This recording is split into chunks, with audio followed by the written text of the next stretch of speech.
In the scorching midday heat, when the air shimmers above the canyon rocks, a cowboy meets danger face to face. A rattlesnake coils, hissing like a boiling kettle in hell. One precise shot, and the body still rides in the dust, dancing its final, ruthless dance under the Arizona sun. The skin peels off in one swift motion, like a stocking. White meat glistens like strands of pearls in the shadow of the cliffs. The chuck wagon cook tosses it into the boiling pot. The aroma is surprisingly gentle, almost like chicken, with a wild hint of earth and mesquite smoke. A pinch of chili hides the primal fear lurking in every serving. The meat is firm, slightly crunchy, but ends tender. The broth thickens, golden brown, and hot steam embraces the camp where cowboys breathe in the scent of survival. In the 1880s, on the goodnight-loving trails, snakes became salvation when supplies ran dry. The key: remove the venom glands with one confident stroke of a knife, a skill borrowed from the vaqueros. A single mistake could cost you your life. The rattlesnake is a symbol of prairie danger, but for cowboys, it was also a reward for bravery. Fear meets a spoonful of stew, and retreats. The frontier's lesson is simple: respect the wild, conquer fear, and the trail becomes yours.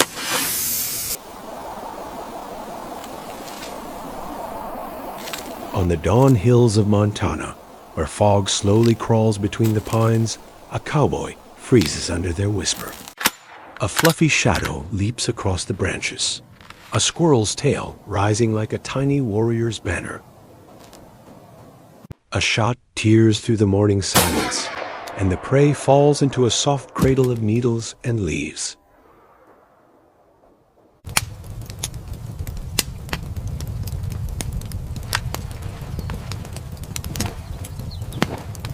The body still carries the warmth of the forest. With one confident swipe, the skin peels off like a glove, revealing pale, tender meat beneath. On a cast iron pan over a rising fire, the squirrel sizzles, forming a crispy crust like autumn leaves crunching under a cowboy's boots. The aroma, nutty, slightly sweet, with smoke and a salty spark, feels like the forest's secret melting on the tongue. The meat is firm yet fragile, breaking with a satisfying crunch. Dripping fat bursts into sparkles on the fire, while steam wraps the camp in a warm cloud. For a cowboy, a squirrel is a small gift from a vast forest. The lesson is simple: respect nature and take only what you need to survive.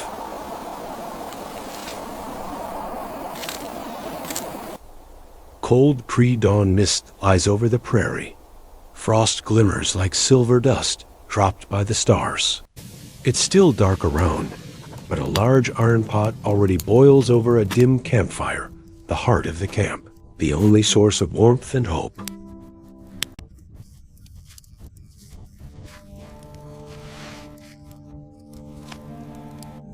The chuck wagon cook throws the calf's feet into the water, tough and full of sinew. They look far from appetizing, but the cowboys know true strength is hidden inside. Hours pass, the water boils, steam rising like a prayer. Bone marrow, cartilage, and tendons give everything to the broth. A meaty, earthy aroma, the flavor of ranches and long cattle drives. What's cooking in the pot isn't just food, it's survival itself. When the broth thickens into liquid amber, it's poured into tin bowls. The night's chill takes over. Slowly the liquid turns into a trembling crystal clear, firm, glistening in the firelight. On the spoon it trembles, as if afraid of its own taste. Then it melts in the mouth, rich, tender, nourishing. Each bite holds the strength of animals driven for thousands of miles, and the energy needed to wake up and ride again. This dish wasn't for celebration, but for recovery. The 1880s were harsh. Wounds, bruises, frostbite. Calf's foot jelly provided collagen, healing, and strength to aching joints. For cowboys, it was a reminder. Nothing should be wasted. Even the least appealing can become gold if you have patience and skill.